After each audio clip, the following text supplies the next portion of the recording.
This is More to Say with Randy Naughton. Interesting conversations with interesting people.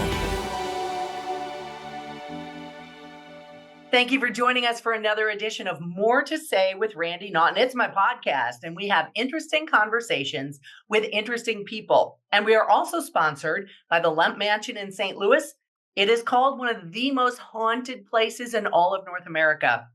And especially this time of the year, perfect to go for a meal, an event, maybe an overnight stay if you dare.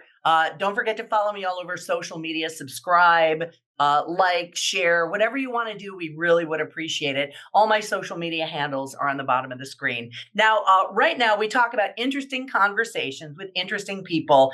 This next guy, our next guest, really qualifies. I've known Tony Russa, for 35 years.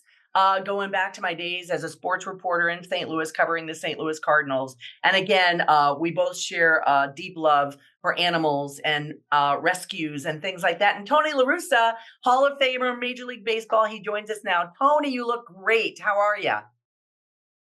Well, I appreciate that, Randy. And you're right. We go way back. Yeah. And professionally, you always did a good job. And then personally, that big edge you had of sharing a love and a passion for those companion animals are, they're better than people. We both agree. Well, I think you're right about that. And, every animal I've had, and it's a lot, down to one now, Thor, he's in here somewhere. They've all been rescues. And there's something to be said about animals in rescue. And I know one time I was talking to you on the phone and you were at your house.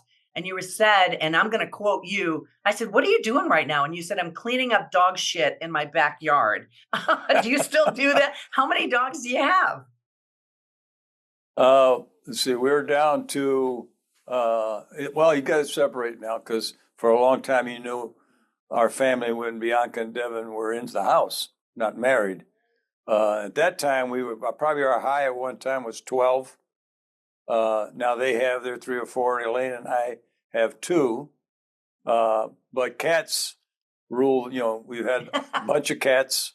Yeah. And they, and they put the dogs in place. So, we're the one good thing about our family, when you talk the talk, we walk the walk because we've been rescuing for a long time. And as you probably saw the note, I'm anxious to talk about, especially in the St. Louis area, that we are starting a new nonprofit with some innovation, but basically the same concept of companion animals.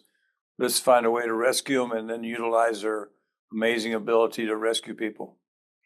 Tell me you don't do potty patrol in the backyard anymore. Do you have someone to do that for you?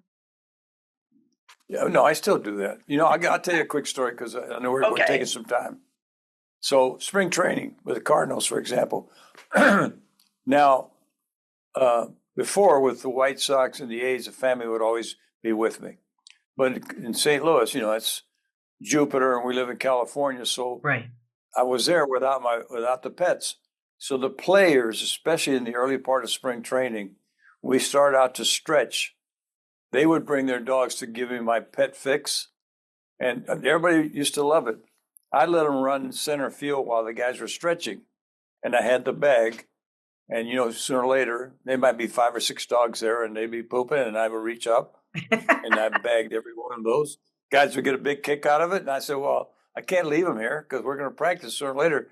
But I thoroughly enjoyed it, and, you do whatever you can for your baby boys and girls. Part of being a pet owner. Yeah, I wish some people would understand that. But now you are partnering with something called the PenFed Foundation, and you're helping veterans and rescuing animals. Now, PenFed stands for Pentagon Federal Credit Union. They are the second largest credit union in the country, of course, helping veterans. And in particular, you are partnering with PenFed Foundation to help get service animals in their family. Can you tell me how and why you ended up partnering with them?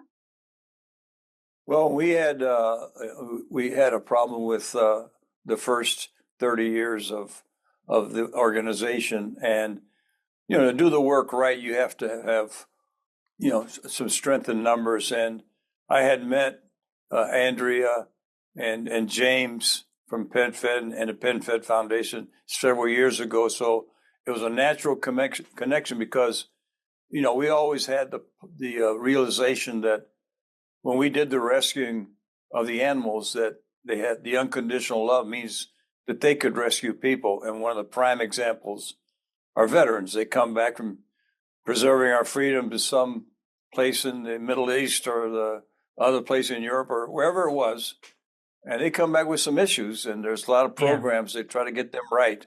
But one of the simplest things has proven to be just make a match with a dog. So as we've gone forward, and we're developing this new nonprofit, we realized that the work that we were doing with veterans was a natural to partner with PenFed. The PenFed Foundation has more programs for veterans than anybody else in the country. So really, really pleased to be with them and excited about the new foundation. And I think as we get along, you know, people in our area, in the St. Louis area, have been very supportive.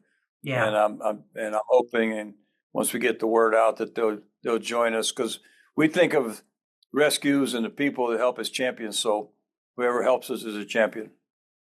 That's awesome. And if anyone wants to check out PenFed Foundation, it is penfedfoundation.org, where you could check out all of the programs that Tony mentioned. And I do want to talk specifically about, you know, service dogs and veterans who come back with issues, as you mentioned. I've seen some stories on social media where people say literally these animals have saved their lives based on the training they get and the companionship they give. Have you seen anything in particular firsthand that you can share? You don't need to use any names or anything, but anything that you've seen or experienced that solidified your relationship with the PenFed Foundation? Well, this goes back 13 years. And prior to that, I was always one of many, many, many who believed then and still do that you can't do enough for veterans, especially back in the 60s, you know, in Vietnam, when they got back and they were ridiculed, and when the politicians had put them in that place. So I've always wanted to support, and I've always supported them however we could. And literally, the year I retired, if you remember, after 2011, the World Series, 2012 in January, I was in New York for a veterans event. And as I was sitting there with the other athletes in our table, the dogs would come by with the vests, and they were service dogs. And I understood that. But 3 different times, veterans came by with their dog on a leash. And they stopped by because they love baseball. And we had other baseball guys there, and several of them were Cardinal fans. And I said, tell me, man, how come there's no vest? He says, oh, no, this is my emotional supporter, just my companion. So immediately, I realized that there's 2 ways that you can put a dog with a veteran. One of them is the service dog, which means, you know, the dog has actually passed a test to show they can do all these different things to help the veteran. But that's a process that can be expensive and takes time to teach that. Well, the other side is that sometimes you can just take the emotional support, just having the pet around, giving you unconditional love. Yeah. So what happened as we started doing that, Randy, was the testimonials right away. These guys would talk, and you'd want to cry because they were crying. The difference that the dog had made. We knew we were onto something. And what it does is it inspires you to keep doing it, and that's what we're still doing. Well, it's time for another Lemp History Minute, sponsored by the Lemp Mansion in St. Louis. Did you know that in 1980, Time magazine published an article in which they named the Lemp Mansion in St. Louis one of the most haunted places in all of North America? Many say the Lemp Mansion is haunted because 4 members of the very wealthy and successful Lemp family died in that mansion, 3 of them by suicide. Now, since those days, many people have dined at the mansion or even stayed overnight, had events there, and a lot of them sort of reported some very eerie occurrences. Faces peering out of windows, unexplained eerie events, noises being picked up by paranormal equipment. Today, the Lemp Mansion is thriving as a restaurant, as an event space, as a really cool place to go for all the fun events they put on, scavenger hunt, boozy bingo, tours, you name it. And this is the perfect time of the year to book you and your friends at the Lemp Mansion, whether it's just to have a lunch or a dinner, or if you dare, stay overnight. And if you haven't visited the Lemp in a while, do check them out and all the great events they have. Their website, lempmansion.com. Hello, and thank you for listening to More to Say with Randy Naughton. When you're done with this episode, come check out another fun podcast called Mostly Superheroes, a variety talk show featuring me, your host Logan, Andy the Giggler, Scotty Scoop, and guests just like Randy Naughton, Steve Ewing, and Sean Gunn, and many more. Getting your fix for Marvel, Star Wars, TV, film, and inspiring stories from people in our community. Find more at mostlysuperheroes.com, search Mostly Superheroes in your podcast app and on YouTube, and ask your smart speaker, play the latest episode of Mostly Superheroes, the podcast. Enjoy the rest of this episode of More to Say with Randy Naughton, and we'll see you over at mostlysuperheroes.com. I know Cardinals fans obviously follow you all the time. We've seen you in St. Louis a number of times back and forth for events and dinners and Hall of Fame inductions and things like that. Are you going to bring PenFed Foundation to St. Louis? And are you going to kind of try to recruit people and match up animals and things like that? Work with any pet rescue organizations here? Can we see you anytime soon with that? Or is that still in the works? No, we're fighting to. We're filing the papers with the state of California, to get accredited as a nonprofit.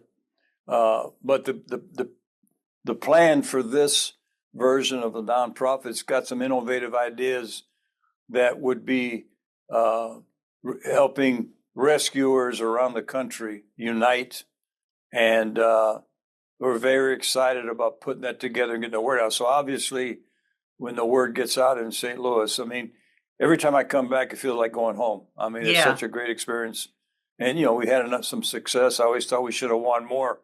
But I know for sure that that the way we present the new nonprofit with some of those innovative ideas, I think it's going to be very well received by Cardinal fans all over the country, but especially in the St. Louis area.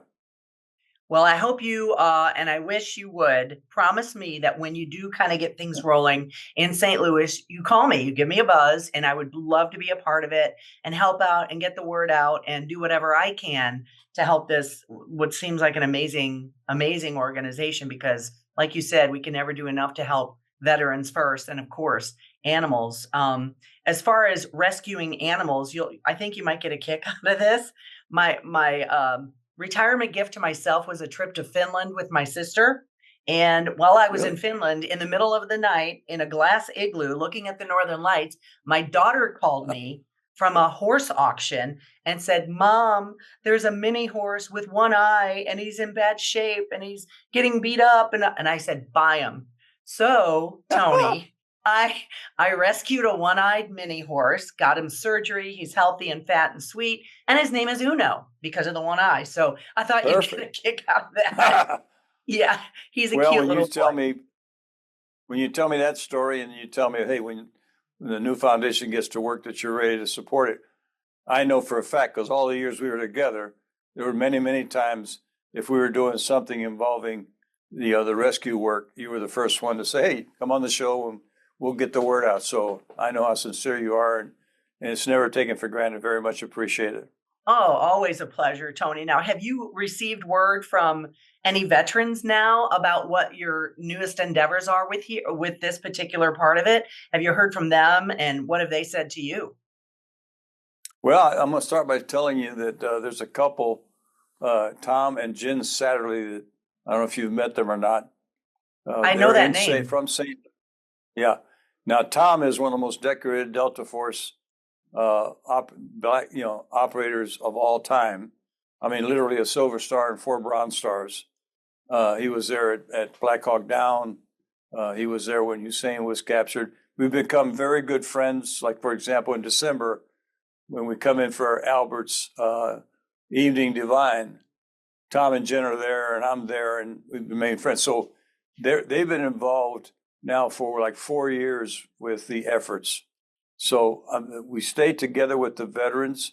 The other place, I'll mention this, you may have seen a note on this, to pay for these programs, we have this event called Leaders and Legends. Mm-hmm. 11 years in Vegas. The last year and this year, it's going to be the Arizona Biltmore. And what you have is 12 different leaders and legends. It could be military, it could be sports, it could be business. This year we got a guy who's an expert, a paleontologist who's an expert on dinosaurs. Well, when they come, nobody pays charges a dime for their participation. Mm-hmm. What they do is they do it because they believe in the cause. So we stay very connected, always show appreciation, and we stay communicating. There's another veteran that's been in St. Louis with me. His name is Sergeant King. He had both of his from knee down blown off by an IED. And he's got the prosthetics now. He runs marathons. So, wow. You get around those people, there is no problem that you're going through that you can't think, wait a minute, I'm going to just hang in with mine, but this is more serious. That is amazing. Amazing for sure. And I know we're running out of time, and I'm going to let you go in a moment, but I can't let you go without talking baseball. Real quick, I'm going to talk to you about the Cardinals off season. What do they need to do to get her going? And the World Series. First, Cardinals. It's an interesting question because they made a bunch of moves last off season, brought in some pitching. Sometimes when you get going in the wrong direction, and you really spend time trying to figure out how to fix it. And I think that's probably the biggest challenge is for them to stop and think, okay, we know what success is here.